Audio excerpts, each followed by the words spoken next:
Members of the U.S. Civil Rights Commission are firing back at the Biden administration after the DOJ tapped the FBI to investigate threats against school staffers. Commissioners writing, quote, "We have combed the internet for signs that parents petitioning school boards are anything approaching a national problem. Nearly all of what we have seen so far makes us proud to be Americans. Parents care about the education of their children, and they are not willing to allow them to be indoctrinated into a radical ideology," end quote.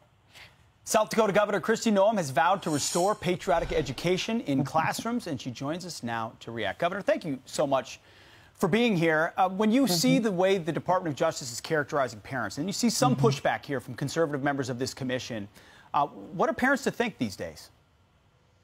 Well, frankly, I'm glad to see parents getting involved. I think it's fantastic that they care what their kids are being taught in their schools. The fact that the Biden administration is investigating parents for caring about their children's education is shocking to me. And the way that they're going after them and investigating them is simply wrong, and it's un-American.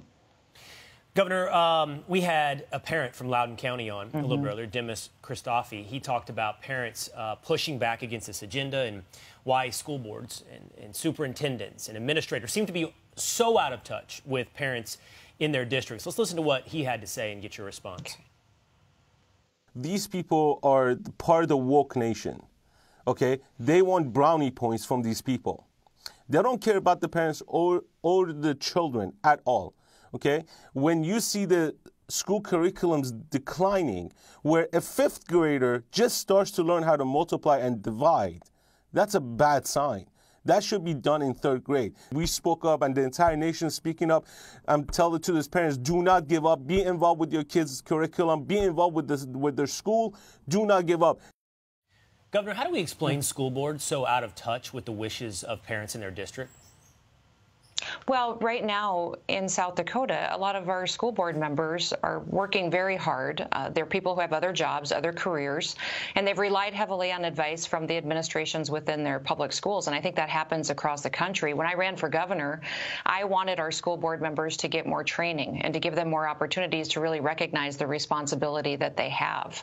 And I think that's what's important, is that everybody needs to remember is that this is about control. What's getting pushed by this woke movement is control of our kids in the future and making sure that they are indoctrinated with information that allows the government to decide what they do, what they think, and how they feel about their future. So the fact that parents are going in front of these school boards and helping to give their perspective and weighing in on their kids' curriculum is exciting for me, because when I first ran for governor, I wanted to put civics and history into our curriculum, and it got defeated by my legislature. In fact, Republicans voted against it. So 3 years later, it's refreshing to me to see that the country is waking up. Republicans and Democrats now recognize that we need a true history taught, that we have to care what's in our classrooms, what's going into our kids' minds and hearts, and that parents are showing up and getting involved. It's a good thing. And the fact that the federal government is coming after them is something that we have to reject wholeheartedly, and leaders like myself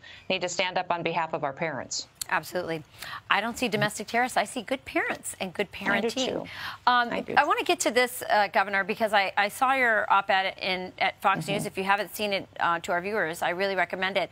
You talk about how debt-ridden our federal government is, and this is really a wake-up call for us to sort of take on that conservative way of life that really Ronald Reagan was such a good example of, as he, cleared his own brush on his ranch and whatnot, that this is a time for us to begin thinking about taking care of ourselves, because with all this debt, the government's not going to be there for us.